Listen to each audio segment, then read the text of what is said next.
nos acompaña el padre Andrés Pérez, quien adelantó sus estudios en teología pastoral en la ciudad de Roma y hoy amablemente ha querido venir a compartir esta semana bíblica con el tema de ¿quién es Jesús en el Evangelio según San Marcos? Qué bueno conocer más a Jesús para que conociéndolo más lo podamos amar como Él nos ama. Padre Andrés, muchas gracias, bienvenido. Lo escuchan aquí atentamente los que están presentes y también los que están unidos a través del enlace Facebook.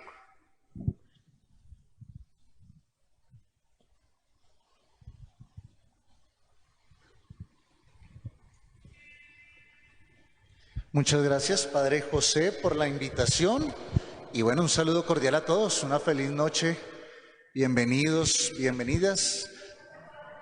Yo veo caras conocidas, algunas por ahí. Y bueno, para quienes no me conocen, bueno, un gusto acompañarlos. Nos conocimos en el camino sacerdotal con el Padre José en mi primer añito como sacerdote, cuando era párroco en la parroquia de Nuestra Señora del Perpetuo Socorro, hace 10 años, 11, ya van 10 años, sí. Ya cumplo 11 de ministerio y allí nos conocimos con el Padre José. Por eso me alegró mucho la invitación y apenas el Padre José me dijo, inmediatamente le dije que sí con todo el cariño de acompañarlo en ese esfuerzo que hace cada año el Padre José de una semanita para profundizar en la palabra de Dios. Entonces, a eso estamos dedicados esta semanita. Estudié en Roma, pero no estudié Biblia, no se hagan ilusiones. Estudié pastoral juvenil, que es una de las responsabilidades en las que me dedico como sacerdote. Soy el coordinador arquidiocesano de la pastoral juvenil. Eso fue lo que estudié en Roma.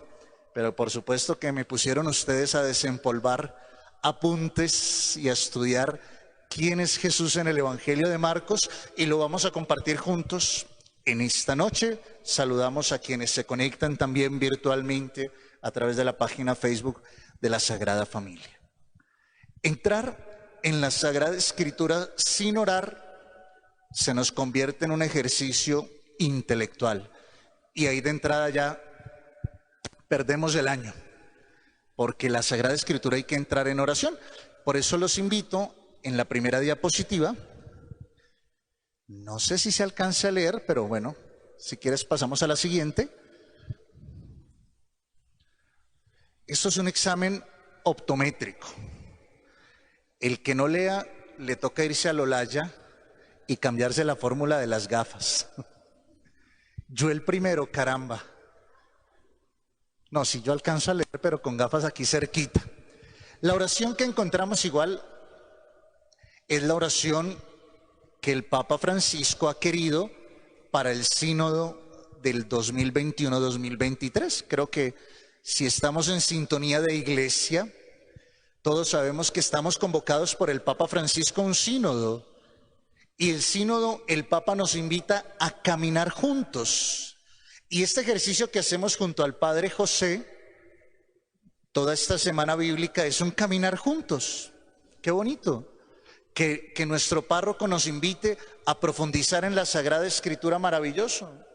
Ese es un caminar juntos. Esta oración que el Papa Francisco nos propone es una oración invocando al Espíritu Santo. Por eso invocamos al Espíritu Santo en esta noche,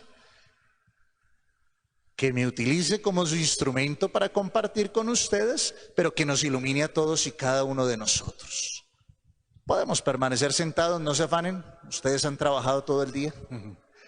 En el nombre del Padre, del Hijo y del Espíritu Santo. Amén.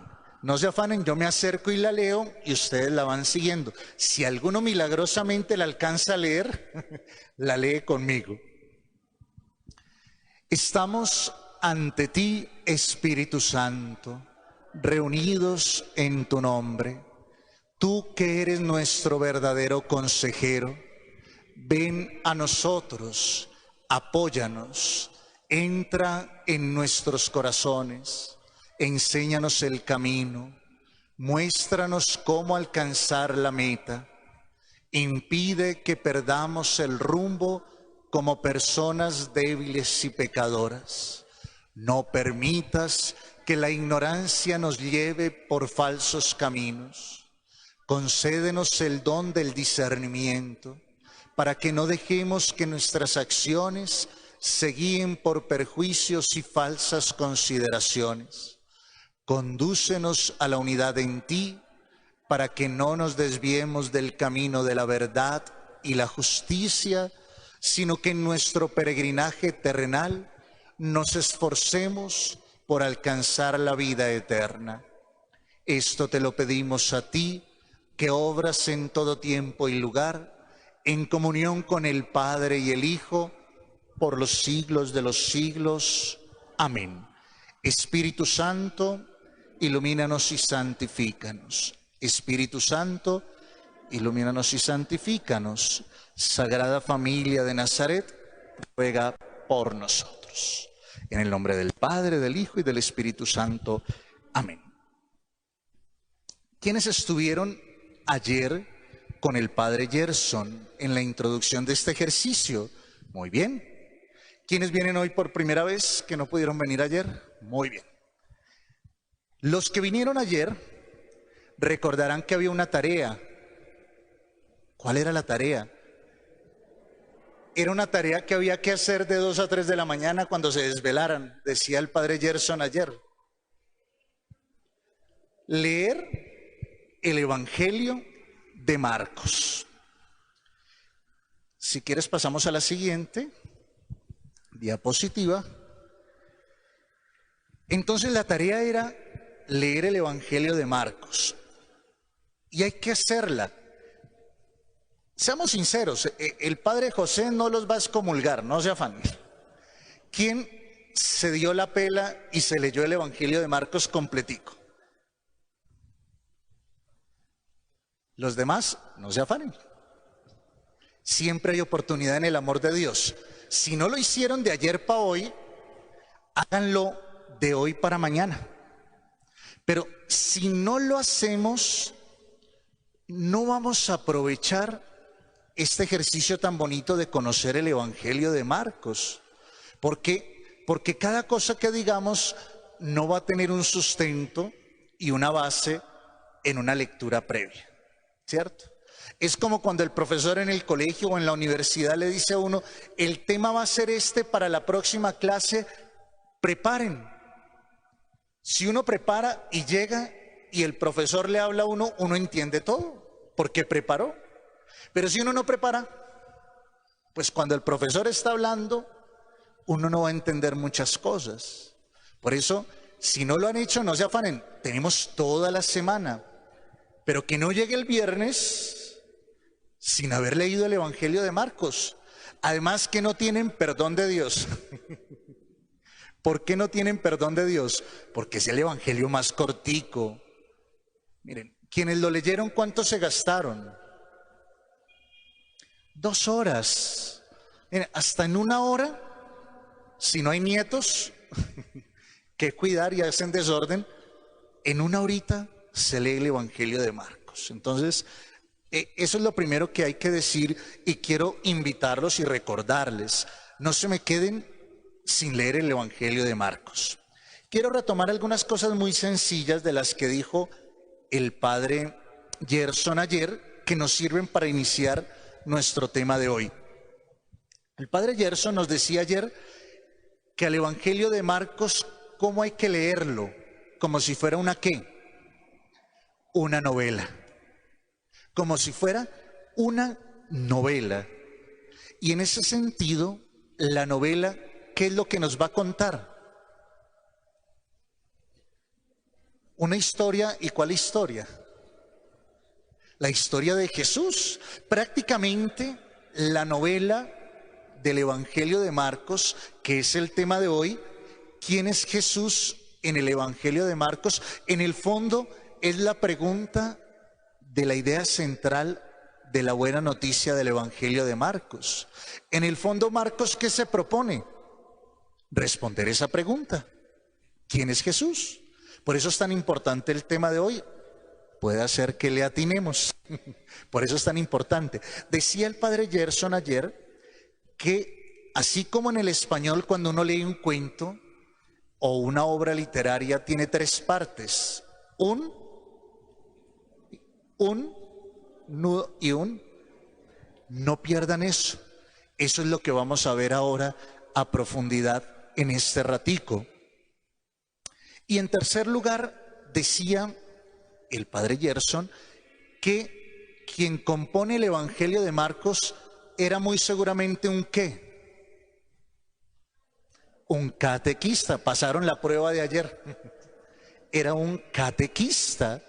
Por eso la historia que nos cuenta Marcos es como la contaría un catequista a los niños. Esa historia. ¿Quién de ustedes es catequista de casualidad? Muy bien. Ahí en el Evangelio de Marcos tienen ustedes un testimonio de lo que es ser un catequista. Entonces, lo primero que tenemos que entender para descubrir quién es la persona de Jesús en el Evangelio de Marcos es reconocer cómo lo tenemos que leer. ¿Cómo leer el Evangelio de Marcos? El Evangelio de Marcos, los expertos sugieren que hay que leerlo completico de corrido.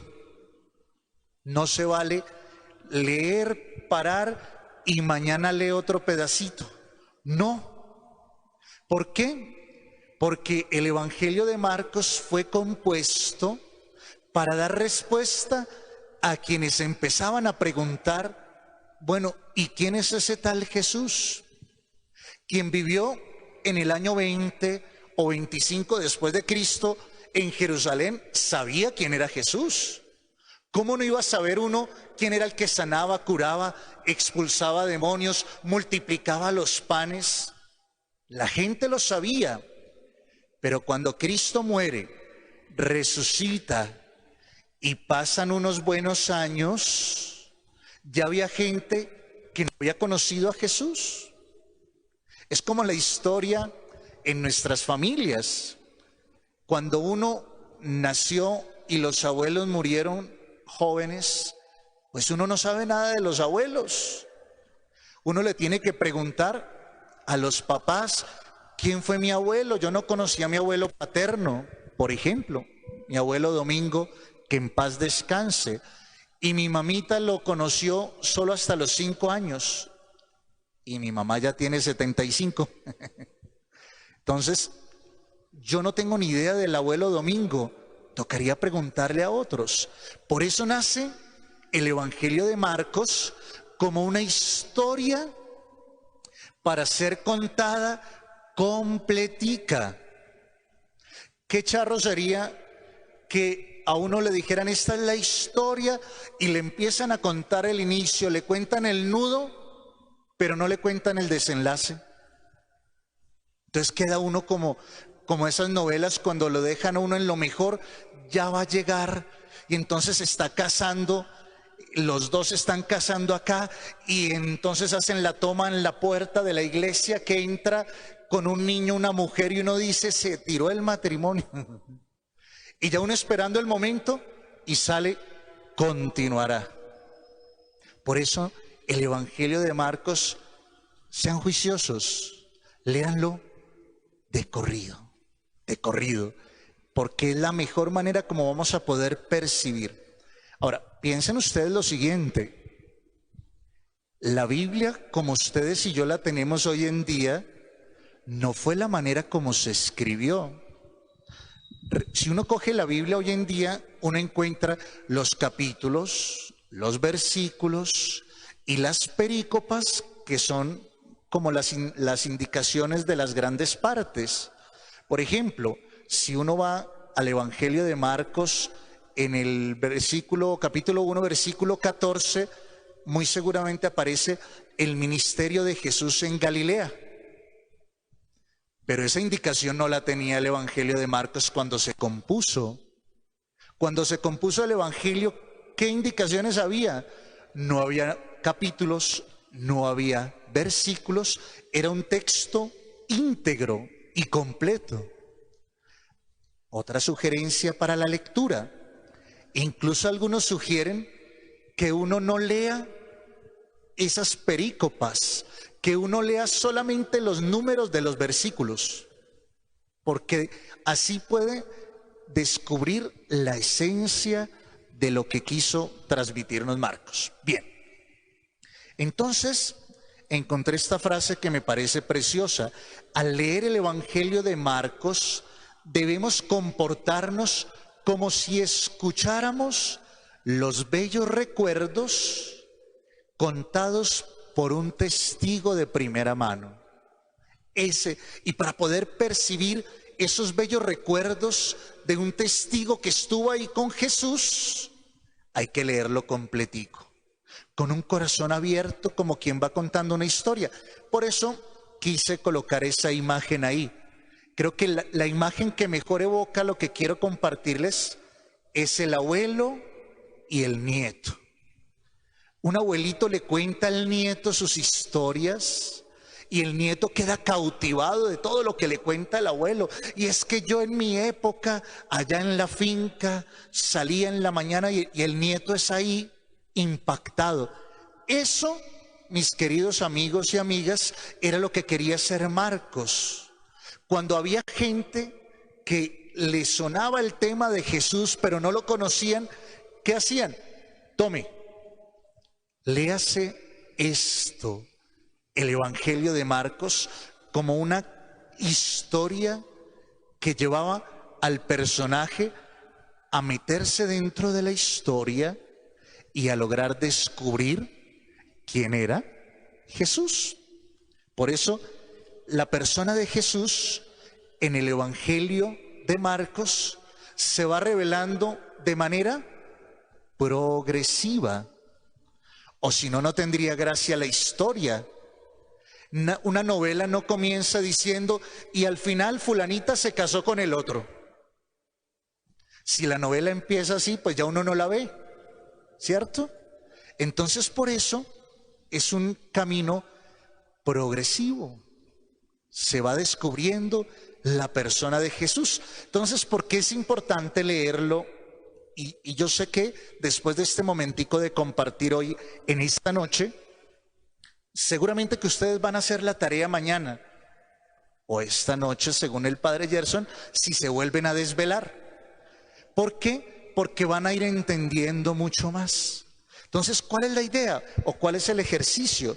La aventura de ir leyendo juntos para descubrir el Evangelio de Marcos. Por eso, a partir de ahora, si no trajeron Biblia, pues graves. ¿Sí trajeron la Biblia o no? Muy bien. Entonces, si se nos está preguntando quién es Jesús en el Evangelio de Marcos, ¿a dónde tenemos que ir a buscar la respuesta? A Marcos. No hay que ir a otro lado. Ahí vamos a ir descubriendo juntos esa respuesta a la pregunta, ¿quién es Jesús en el Evangelio de Marcos? Piensen ustedes lo siguiente. En el Evangelio de Marcos, yo creo que podemos pasar a la siguiente. Mariaí, gracias. De hecho, la siguiente es la última. No, la penúltima. Miren ustedes esto. Los evangelios, si uno los lee y los mira con detenimiento, puede llegar a descubrirles una estructura.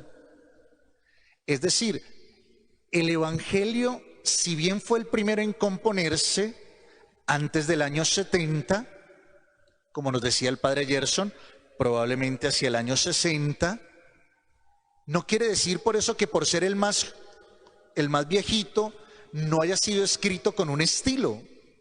La persona que lo compuso lo pensó muy bien. Lo pensó tan bien que el Evangelio tiene una mitad matemática. Tiene un inicio, tiene una introducción, tiene un apéndice y tiene dos partes que son absolutamente claras y transparentes. La introducción la encontramos en el primer capítulo, en los versículos del 1 al 13. Eso es claritico, que ahí hay una introducción. No nos da el espacio para hacerlo, pero lo leí en un comentario bíblico que el versículo 30 del capítulo 8 está exactamente en la mitad, que si uno coge el original en griego y suma las palabras en griego, existe el mismo número de palabras antes y después. Una cosa así como 12.400 y pico, no me acuerdo el número. ¿Ustedes creen que si uno escribe de cualquier manera, uno va a lograr que el evangelio tenga esa simetría? No. El que lo escribió sabía lo que estaba haciendo. Tenía una intencionalidad. Ahora, ¿a que no adivinan cuál es esa intencionalidad central que está en el capítulo 8, versículo 30? Vamos a verla. Capítulo 8, versículo 30. ¿Qué aparece allí? Digamos 27 al 30. Mirando las perícopas que les digo, los titulitos, ¿qué título tiene en su Biblia? Marcos 8:27. Jesús es el Mesías, el versículo. ¿Y qué dice antes del versículo 27? La confesión de fe de Pedro. ¿Cómo se llama el tema que estamos viendo hoy? ¿Quién es Jesús? Y miren qué aparece en el versículo 27. ¿Quién dicen los hombres que soy yo? ¿No les parece curioso que en toda la mitad aparece la pregunta por la identidad de Jesús? Eso no es gratis.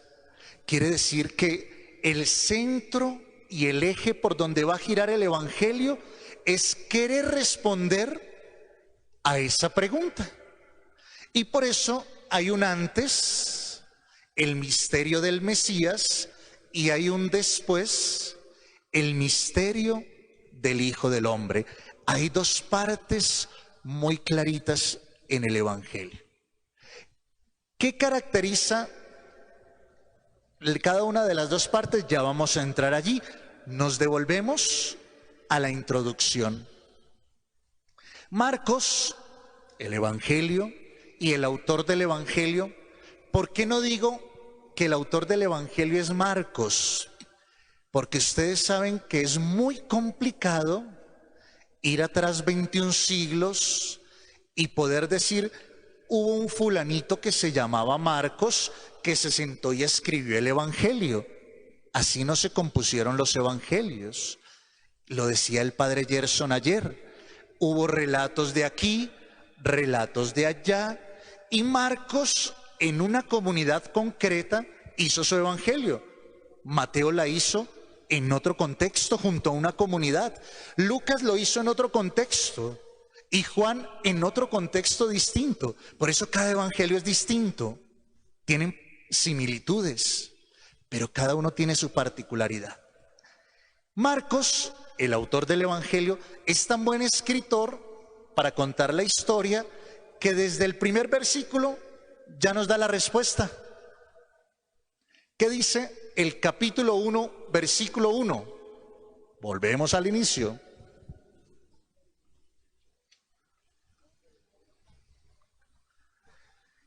Marcos no se anda con rodeos. ¿Qué dice? ¿Quién lo quiere leer? ¿Quién lo tiene por ahí? ¿Quién lo encontró? Aquí. Comienza el evangelio de Jesús, el Cristo, Hijo de Dios. Fíjense, claritico. Ahí no hay pierde. Marcos empieza su evangelio. ¿Cuál es la pregunta? ¿Quién es Jesús en el evangelio? La respuesta está ya en el primer versículo. Si yo pregunto, ¿quién es Jesús en el evangelio de Marcos? Podríamos responder con el primer versículo. ¿Quién es Jesús? El Cristo o el Mesías, puede aparecer en sus traducciones, el Hijo de Dios, desde el inicio. Pero no es la única respuesta que dará el Evangelio, porque la persona de Cristo tiene muchos matices. Tiene dos principales, lo recitamos cada domingo en el credo. ¿Cuáles son las dos verdades fundamentales de Cristo? Que es verdadero Dios, pero que es también ¿qué? Verdadero hombre.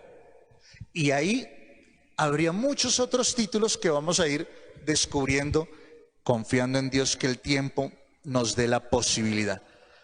Entonces, ¿qué hace el evangelista Marcos en la introducción? Nos sitúa de lleno. ¿Quién es Jesús? Es el Mesías, el Cristo, el Hijo de Dios. Pero no solamente eso, ¿qué hace inmediatamente después? Mírenlo en sus Biblias, versículo 2. Conforme está escrito en el profeta. ¿Qué profeta?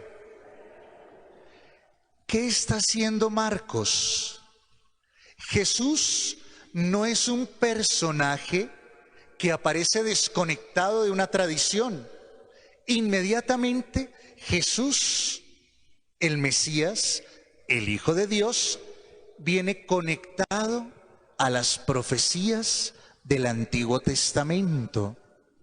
Para ustedes y para mí eso es obvio, porque leemos siempre en los profetas, Semana Santa, leemos siempre el profeta Isaías, los cánticos del siervo, pero piensen ustedes en la época después de la resurrección de Cristo, eso no era evidente para quienes estaban naciendo a la fe en la naciente Iglesia Católica. Por eso había que decirlo, había que vincular a Jesús con el Antiguo Testamento. Pero no solo eso, ¿qué hace parte de la introducción? Versículo 9. ¿Qué perícope aparece ahí encimita? El bautismo de Jesús. Y si nos preguntamos quién es Jesús, ¿cuál es la respuesta que aparece ahí? ¿Quién responde? Léanlo ahí en silencio rapidito, 9 al 11, son 3 versículos. ¿Quién responde a la pregunta quién es Jesús? El Padre. Fíjense, versículo 11, y se oyó una voz que venía ¿de dónde? De los cielos. ¿Y en los cielos quién está? El Padre Dios. O sea que el Padre Dios habla y ¿qué dice? Tú eres mi hijo, ojo, no cualquier hijo, mi hijo amado, en ti me complazco. Entonces, fíjense cómo en la sola introducción ya se nos va dando respuesta a quién es Jesús. ¿Quién es Jesús? El Mesías, el Hijo de Dios, versículo 1, pero también ¿quién es Jesús? El que viene a cumplir las profecías del Antiguo Testamento. Pero ¿quién es Jesús? Vamos más adelante. Jesús es el mismísimo Hijo de Dios ratificado por el Padre del cielo. O sea que no hay pierde. Jesús es verdaderamente el Hijo amado de Dios. Fíjense qué interesante, se presenta y hay 2 testimonios que lo ratifican. El Antiguo Testamento, las profecías, los escritos y la misma voz de Dios en el bautismo. Y fíjense que a diferencia de otros evangelios, a Marcos no le interesan mucho las tentaciones de Jesús en el desierto.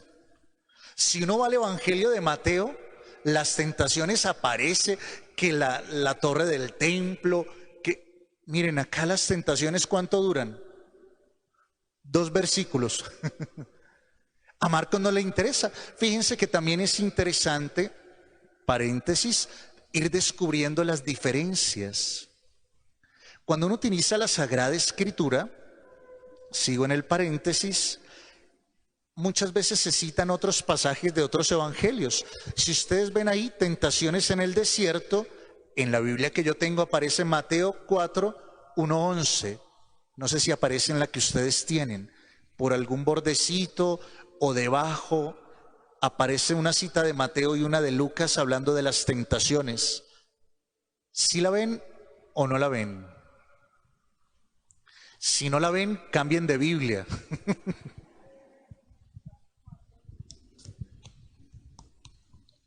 Si no la ven, cambien de Biblia, porque esa no nos va a servir para estudiar.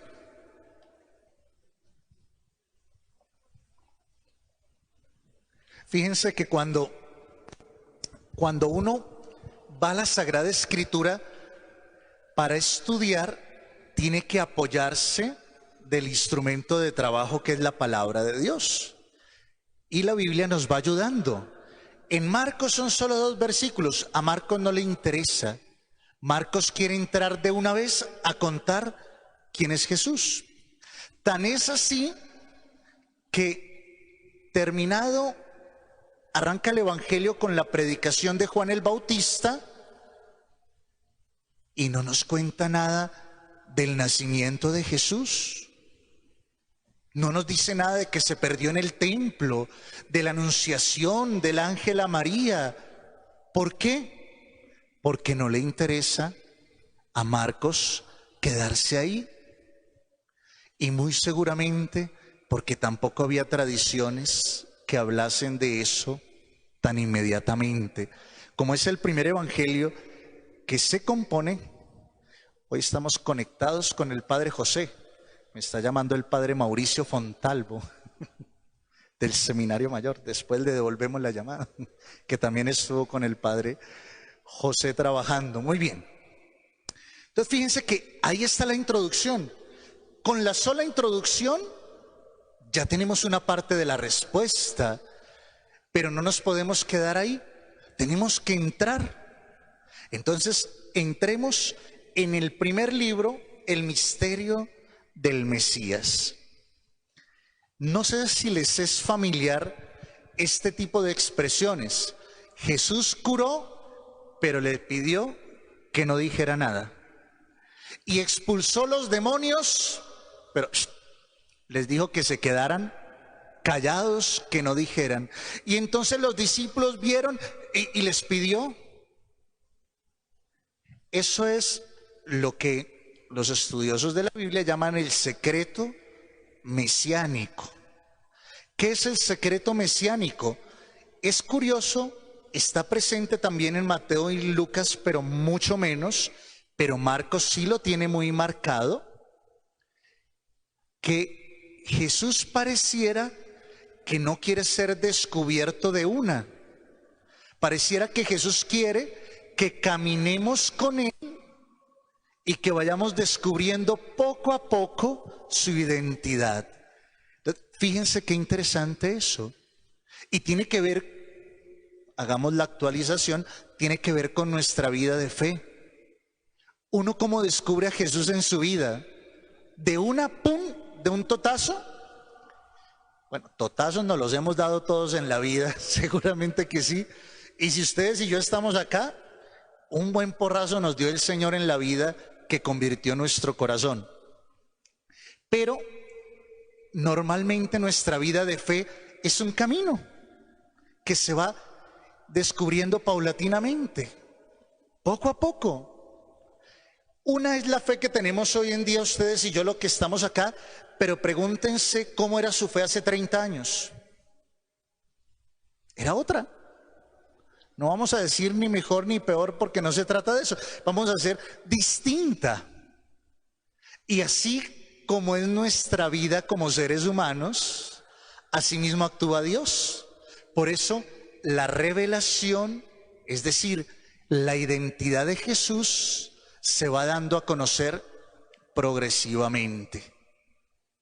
La pregunta que se hacen los críticos y los estudiosos es: ¿Así lo quería hacer Jesús? ¿O fue idea de Marcos?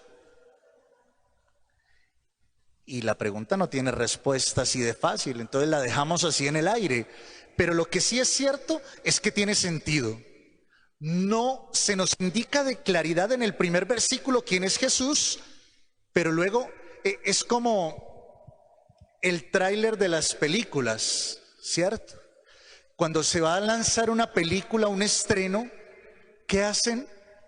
El tráiler muestra escenas que lo dejan a uno, ¿y ahí qué pasó? ¿Y por qué aparece este personaje? ¿Y por qué esto otro? Y uno dice, no, miércoles, me toca ir a ver la película, porque el tráiler, ¿qué hace? Me atrapó. Eso es lo que quiere ser la introducción.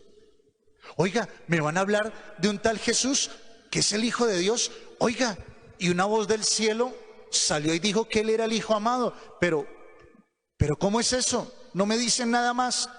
Pues me toca ir y caminar con Jesús. Entonces, eso es lo que hacemos. Fíjense esto tan interesante.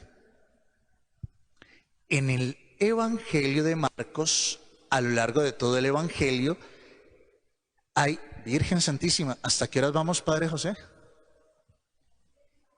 Hasta las 10 de la noche. Soy párroco también. Bien. Entonces, en el Evangelio de Marcos existe una dinámica de pregunta-respuesta. Pregunta-respuesta. Fíjense, vamos al versículo 1, capítulo 1, versículo 27. Todos quedaron asombrados de tal manera que se preguntaban unos a otros, ¿qué es esto?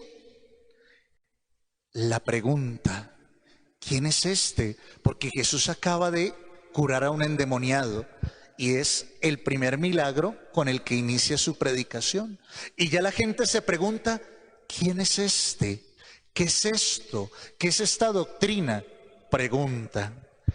Más adelante los discípulos también, capítulo 4, versículo 41. 4:41. Ellos acaba de pasar la tempestad y Jesús calma la tempestad. Y los discípulos se llenaron de gran temor y se decían unos a otros, ¿quién es este que hasta el viento y el mar le obedecen? Fíjense qué interesante. Pregunta. Preguntarán también el sumo sacerdote. 14:61. Ahora, ¿cómo se da uno cuenta de todo esto que les estoy diciendo? Leyendo el Evangelio.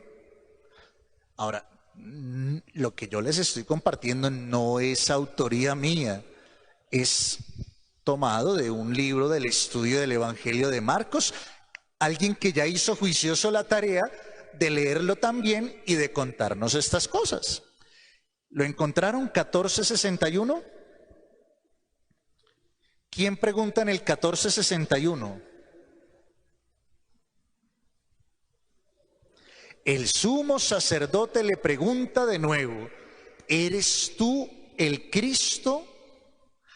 Fíjense que uno cómo se da cuenta de esos detalles. Vuelvo e insisto, leyendo el Evangelio.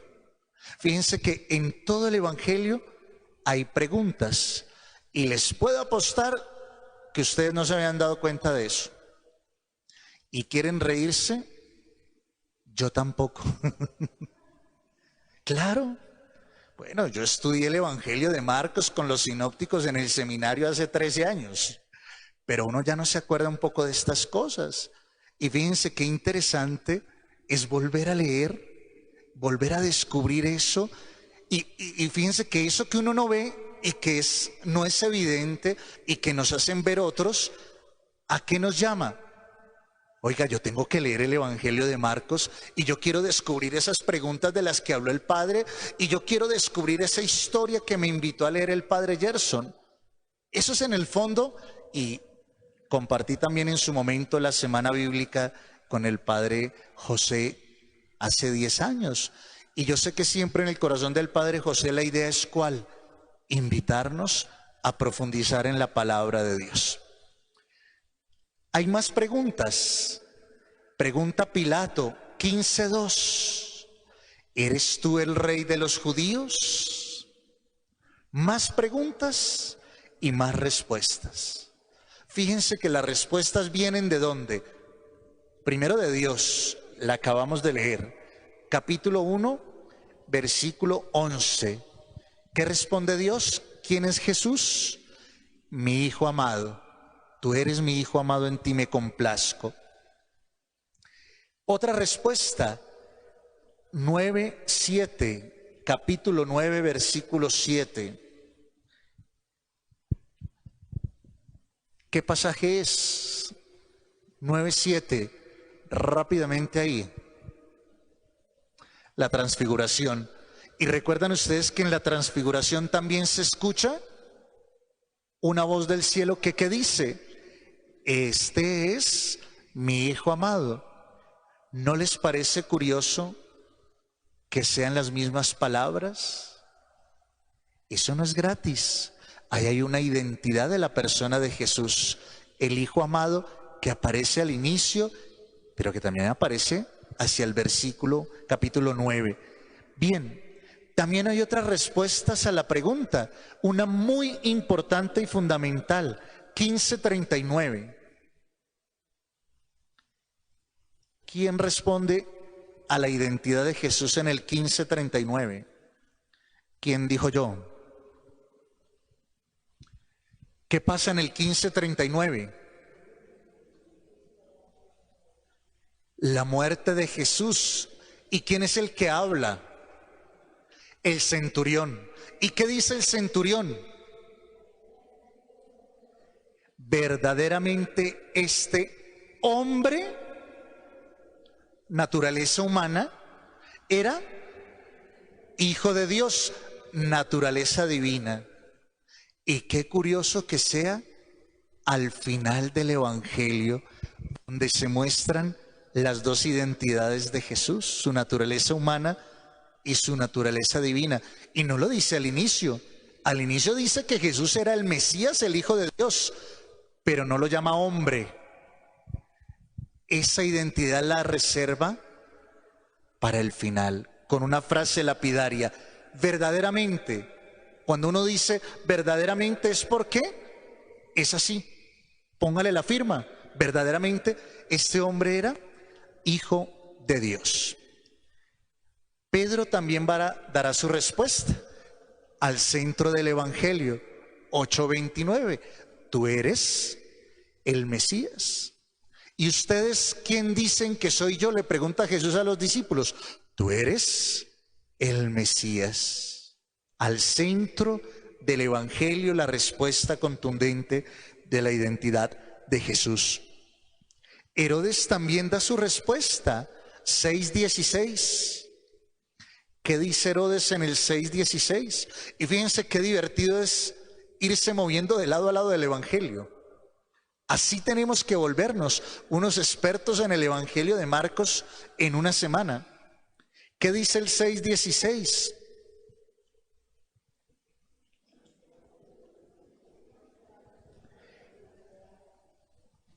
Algunos decían Juan el Bautista resucitado, otros Elías, otros un profeta.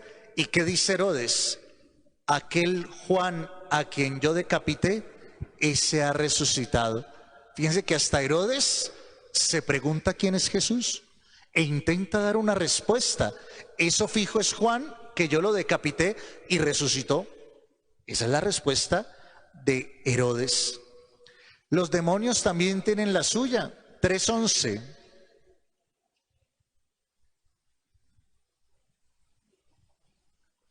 ¿Qué gritaban los espíritus inmundos? Tú eres el Hijo de Dios. Entonces, fíjense, mis queridos amigos, en qué consiste ir descubriendo la identidad de Jesús en el Evangelio. Consiste en irlo leyendo e ir descubriendo lo que emana, lo que brota del mismo Evangelio, ¿cierto? Y que esta charla o este compartir sea la invitación a descubrirlo por nosotros mismos. ¿Por qué razón? Porque eso era lo que quería quien compuso el Evangelio de Marcos. Lo que quería el que compuso el Evangelio era que cualquiera que tomara el escrito y lo leyera de principio a fin dijera: ah, sí, ya sé quién es el tal Jesús. Es el Mesías, el Hijo de Dios, el Hijo amado, el Santo de Israel. Todo lo que brota del Evangelio. Bien, seguimos. Incluso el mismo Marcos da su respuesta en el primer versículo. En ese sentido, entonces, el Evangelio de Marcos es una proclamación de fe en Jesús, pero también es una invitación a reconocer ese misterio de Jesús que solo es posible descubrir si lo revela Dios. Y eso no se nos puede olvidar. No es un ejercicio humano nuestro, de ustedes y mío, de yo como soy de bueno e inteligente que logro descubrir quién es Jesús. No, tenemos que reconocer también que es Jesús quien se nos revela, quien se nos da a conocer. Y ojo con eso, porque muchas veces cuando entramos a estudiar la Sagrada Escritura, caemos en el riesgo de creernos muy sabios y eruditos y se nos olvida que es Dios el que se nos da a conocer. Por eso a veces tantos estudios y tantos títulos a veces nos hacen daño, porque se nos olvida que también es Dios quien va haciendo su obra. Por eso no olviden, cuando entremos a estudiar siempre la Sagrada Escritura, orar, invocar al Espíritu, porque es Dios quien a través de su Espíritu nos va permitiendo entrar en la Sagrada Escritura. El misterio del Mesías, el misterio del Hijo del Hombre. Jesús, Hijo de Dios. Desde el primer versículo es el primer título que se nos da como respuesta. Jesús, el Cristo, el Hijo de Dios. Y fíjense que ese título está reservado a algunos momentos especiales: el bautismo, la transfiguración y la boca del centurión.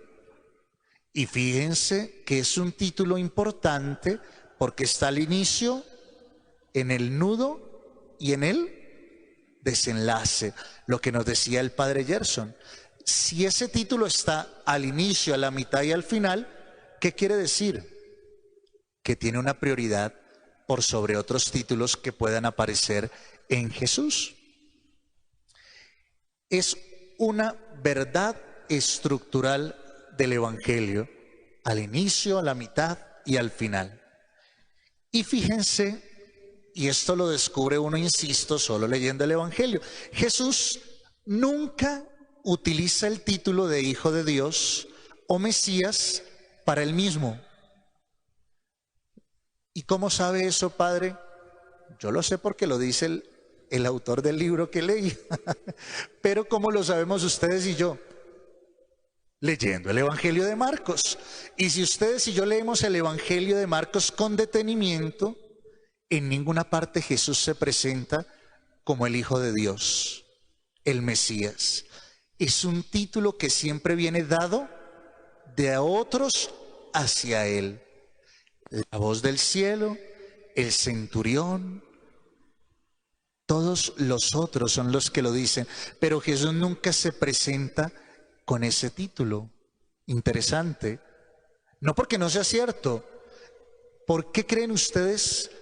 Y la respuesta la saben porque se los dijo ayer el padre Gerson. ¿Por qué Jesús de entrada no se llama a sí mismo el Hijo de Dios, el Mesías? ¿Por qué espera 8 capítulos para revelar que Él es el Mesías? Y ustedes saben la respuesta.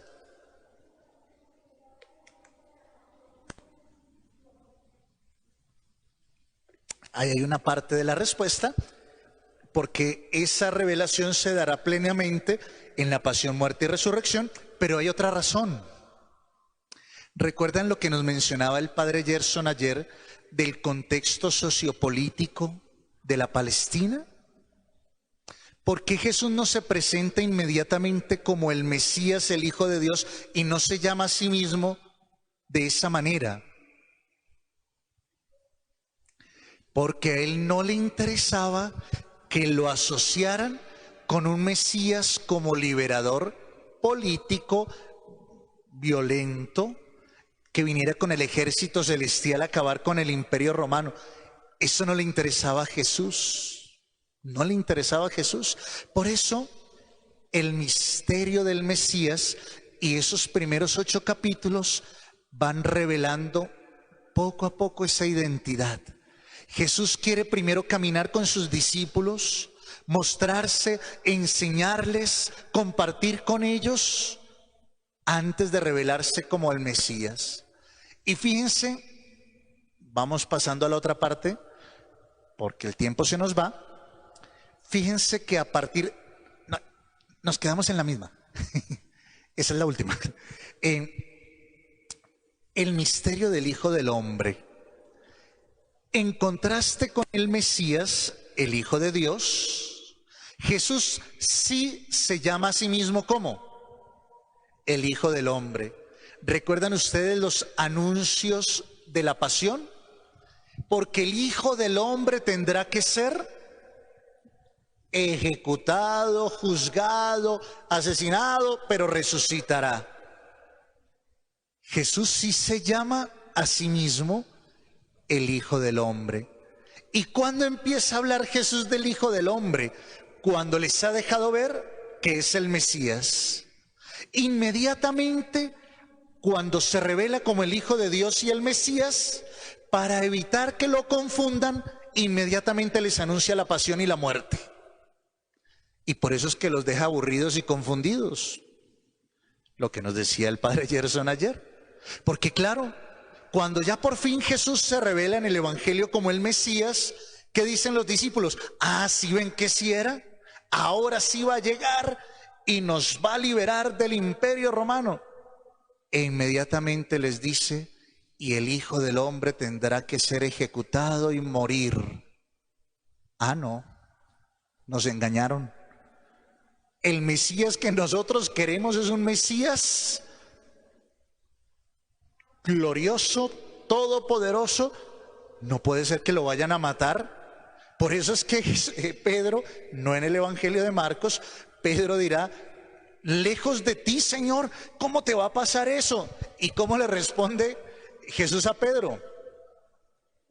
Le acaba de dar las llaves del cielo y luego las quita. Apártate de mí, Satanás, quítate, ponte a un lado. Y no solo fue Pedro, fue a todos los discípulos que les pasó. Por eso, el misterio del Hijo del Hombre es el título que empieza a aparecer. Y es interesante, ¿por qué? Porque el título Hijo del Hombre viene ligado al Antiguo Testamento. El Hijo del Hombre, en los cánticos de Isaías, que se leen en Semana Santa. ¿Recuerdan ustedes la primera lectura del Viernes Santo? Fue llevado como cordero al matadero. Era como un hijo de hombre que parecía desfigurado, sin figura atrayente, y fue azotado, y mesaban mi barba, y etcétera, etcétera. ¿Se acuerdan ustedes del Viernes Santo, la primera lectura? Ese es el Hijo del Hombre, una figura que se presenta como aquel que ha venido a sufrir para traer la salvación. Y se necesitan de las dos partes. Por eso fíjense el camino que hace Marcos. Nos introduce, nos lleva en secreto hasta el versículo 8:29. Tú eres el Mesías, pero inmediatamente empieza a mostrarnos al Hijo del Hombre, que terminará ¿en dónde? En la pasión y en la muerte. Por eso es interesante esa mención del Hijo del Hombre en el Evangelio. Jesucristo, ¿quién es? ¿Quién es Jesús en el Evangelio? Pasemos a la siguiente. El libro que les comparto, que estuve mirando para acompañar esta reflexión, nos propone como esta conclusión a la pregunta de quién es Jesús en el Evangelio. Miren, la buena noticia contada por Marcos es una revelación progresiva, no se les olvide eso, es un camino. Por eso hay que leer todo el Evangelio y no lo podemos leer solo un pedacito. Se acordarán de mí y del padre Gerson, se acordarán cuando los que no lo han hecho hagan el ejercicio de leer el Evangelio completico de una sola sentada. Genera un efecto único, porque uno dice, esto era. No es lo mismo, lo decía el padre Gerson ayer, y perdón que haga tanta referencia, pero él fue el que introdujo. En el Evangelio, en la misa y en los ejercicios espirituales estamos acostumbrados a leer pedacitos, un pedacito de Marcos, un pedacito de Lucas, un pedacito de Juan.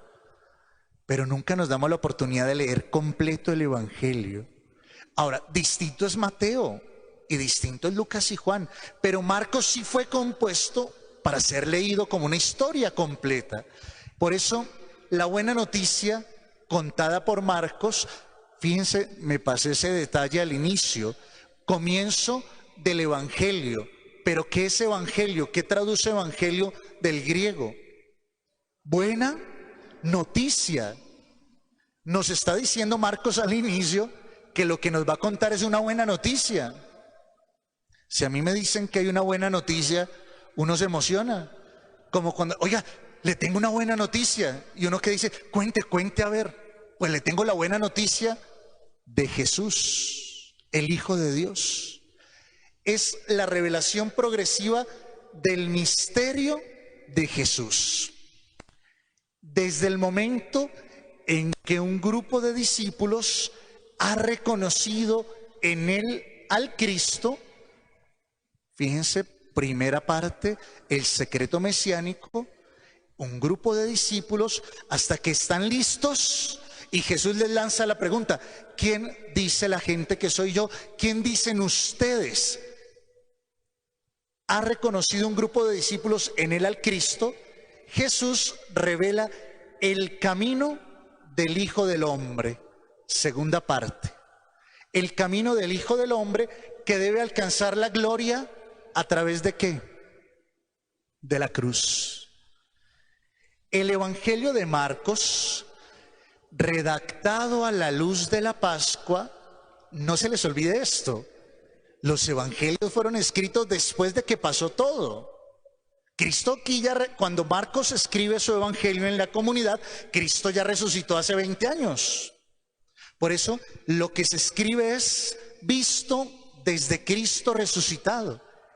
El evangelio de Marcos, redactado a la luz de la Pascua, quiere hacer ¿qué? Adentrar al lector, meterlo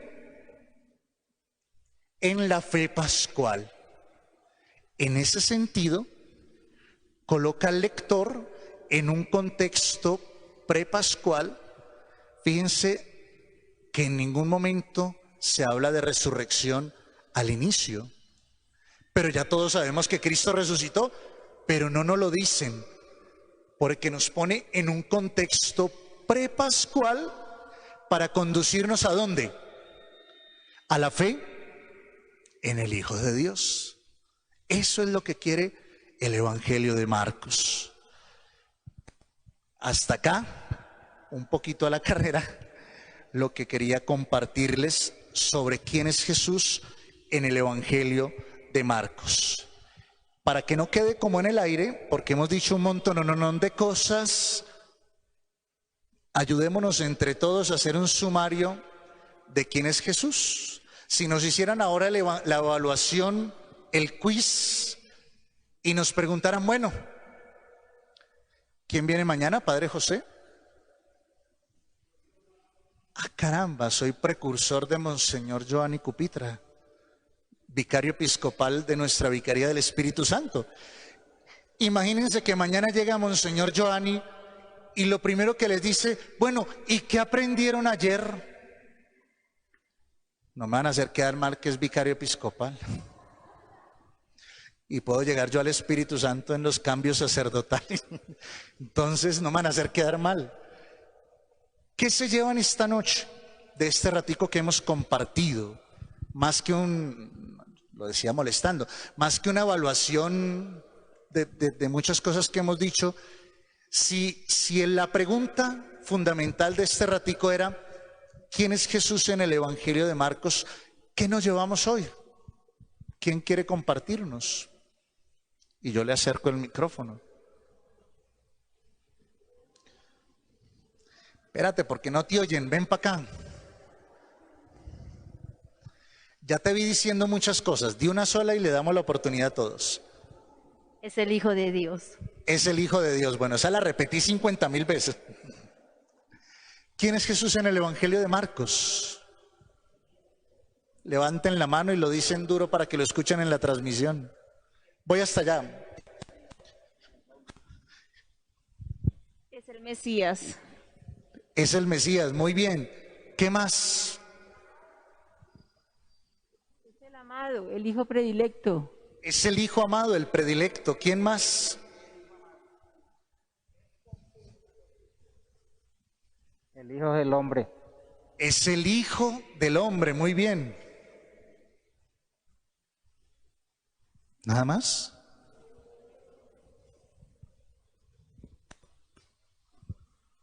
El Cristo. El Cristo, que sería el Mesías también, traduce igual. ¿No más?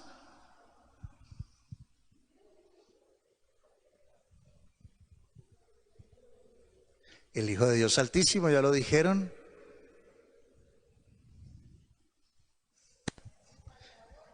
El Salvador, bueno, voy para allá.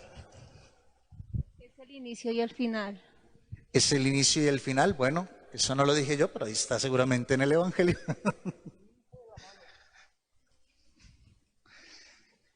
Aquel anunciado por los profetas.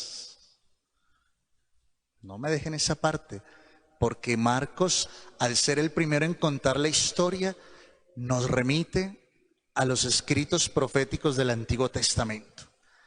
Pues no me atrevo a decir si hay preguntas, porque no sé si pueda responderlas, pero bueno, me voy a arriesgar. ¿Alguna inquietud de pronto que quede y que pueda estar yo en capacidad, en grado de responder?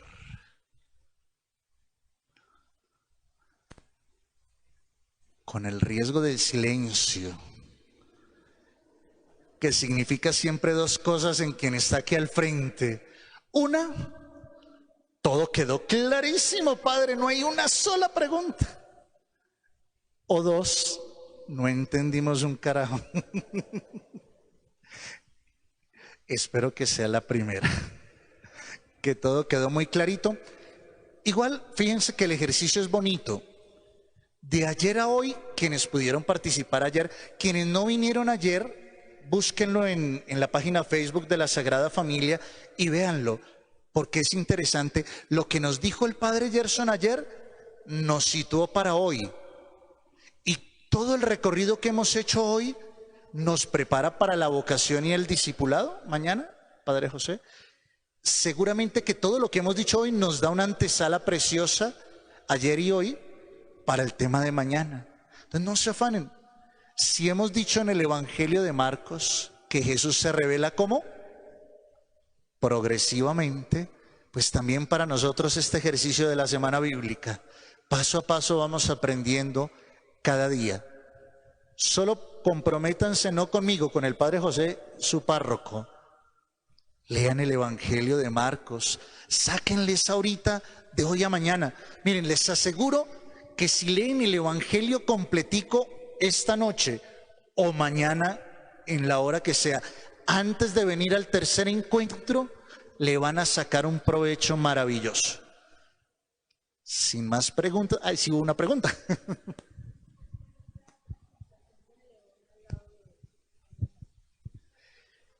Me corchó esta santa mujer, pero si el padre José la sabe, maravilloso.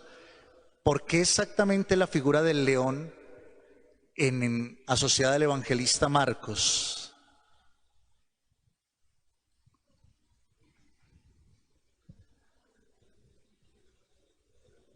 Padre José, salve usted la patria. Hay distintas hipótesis alrededor.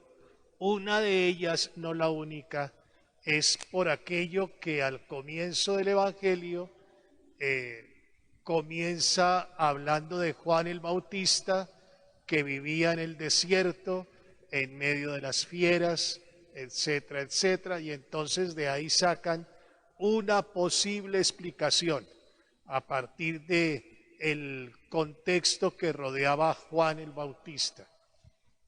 A mí ciertamente no me convence mucho esa hipótesis, pero es una hipótesis. Muy bien. Queda la tarea, miren, hoy los medios están ahí a las manos de todos. Pregúntale a Google y nos cuentas mañana. Seguramente que aparecen cosas, no solamente es para mirar y perder el tiempo, el internet también sirve para profundizar. Échenle la miradita en Google como ejercicio también, ¿por qué la figura del león? Y de paso le preguntan por qué el águila, por qué el hombre en los otros evangelios, y ahí aprendemos todos juntos. Un placer haberlos acompañado en esta noche, en este ejercicio de Semana Bíblica. Gracias al Padre José por esta invitación que acepto con gusto, y espero que hayamos podido progresar un poquito más en el camino del Evangelio de Marcos. Y adelante, adelante. No se me pierdan los otros episodios. Hay que ir hasta el viernes para hacer bien la tarea. Así que anímense, vean los que no vinieron ayer, vean el capítulo que faltó. Y bueno, nos seguimos encontrando estos días, o se siguen encontrando para profundizar. Les deseo que termine bien el viernes esta semana bíblica y podamos aprender un poco más de la Sagrada Escritura. Dios los bendiga.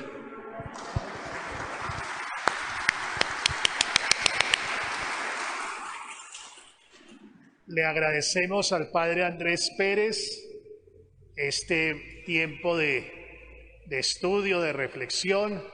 Muchas gracias por su presencia, muy amable, y gracias también a ustedes. Estará con nosotros el señor vicario episcopal, Monseñor Giovanni Cupitra, quien estará compartiendo con nosotros, como ya lo anunció el Padre Andrés, la vocación y el discipulado en el Evangelio de Marcos. Entonces los esperamos mañana, 6:40, Dios mediante. Tenga la bondad de traer Biblia, de traer ruana si tienen, y estar aquí puntuales 6:40. Muchas gracias, y concluimos con una oración a la Santísima Virgen. Bajo tu amparo nos acogemos, Santa Madre de Dios. No desprecie las súplicas que te dirigimos en nuestras necesidades. Antes bien, líbranos de todo mal y peligro, oh Virgen gloriosa y bendita. Amén. Señor nos bendiga, nos guarde de todo mal y nos lleve a la vida eterna. Sin falta mañana pueden invitar a otras personas. Muchas gracias.